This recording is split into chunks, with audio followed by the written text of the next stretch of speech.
Hello, my name's Nathan, and I'm going to start out presenting the Gospel of John. Our audience and purpose. Our audience is a church youth group with the same we've been doing, and our purpose is to explain what is a Christian life and why does it matter. The historical dimension. The author of John is technically anonymous, but a clue that we have is the disciple that Jesus loved. There are two disciples that are loved by Jesus. It's John and Peter, but Peter is not necessary. He's not really one of the writers. I just thought it would be cool just to explain who the two are. It narrows down John the elder son, John the elder, and John's son of Zebedee. John the Elder, I'm pretty sure, was the writer of Revelation. We know. So that's. And John the Elder was more. And John's son of Zebedee was one of the just Johns in Jerusalem that we know who was a prominent writer during the time. The audience is likely a community of churches in Asia Minor, which is modern day Turkey.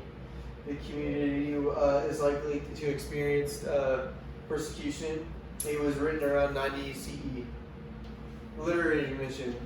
The main focus is that John is written as an account of the life of Jesus. John focuses on the miracles of Jesus. One of the high point miracles is raising of Lazarus. A high-profile story that is only in John is when Jesus washes the disciples' feet. And really, what John really focuses on is trying to prove Jesus is God. Is teaching is showing who Jesus really is. For our audience, we thought it would be a great way to attack. Explaining John to our audience because, for one, I think our youth group would agree that it would be good to show stories, high point stories, so that it sets an example. And going off that, to understand the Christian life in general, you have to see what the standard is, which is Jesus, and then so you can follow it completely. Some things that are going on in John's that apply to the Christian life. Serving, so it's obviously washing his feet, and I think you could also say healing as well. Faithfulness. Most of the time when Jesus heals somebody, especially in John, so when Jesus is healing somebody, he sees their faith in them, of him. He sees the person he's healing's faith, and then because of that, Jesus heals them. And forgiveness. So I think we can also say that forgiveness is, especially in this story, the woman who is about to be stoned. So there's a woman, and she's about to be stoned about committing adultery, and she's in front of the Pharisees, and then and some scholars say when Jesus is kind of confronting the Pharisees, he's writing something down, and they think it's this. They think he's writing down the sins of the Pharisees, but it is set in stone. He does actually say, whoever has not sinned gets to throw the first stone, and then that's when the Pharisees are actually leaving. So now I'm going to turn it over to Jay to go over the contemporary version.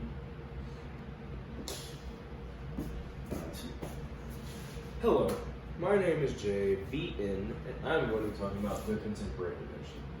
So the first bullet point we have here, the Christian life is fairly simple, but it's very difficult to follow. We all know it's really hard to be a Christian, but at the same time, it is not as hard as we make it sometimes, and that's what we mean by the first bullet point. The second, the Christian life is to follow God. That is our mission, that is our job, is to follow God and spread the gospel. The third bullet point, do not be afraid to be different when it comes to following God.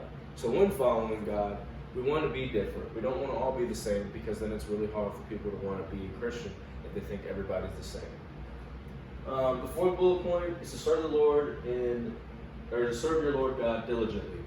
So when you serve your Lord God diligently, we were talking about as a group, we kind of came together and got this idea of stewardship, which is that nothing belongs to you. It's all God's. So essentially, when you're serving the Lord, if you want to do it diligently, you have to do it together and efficiently. Look out for people who are in need. This is another thing that we see quite consistently. People are always in need of God. And the big thing that we want you to take away from this point is just because they're not a follower doesn't mean they can't be a follower. And then last but not least, John 3:30, he must become greater and greater, and I must become less and less. So essentially, glorifying God isn't necessarily taking away from who you are as a person, but it's more or less putting you in a position to where you can glorify him to a higher purpose.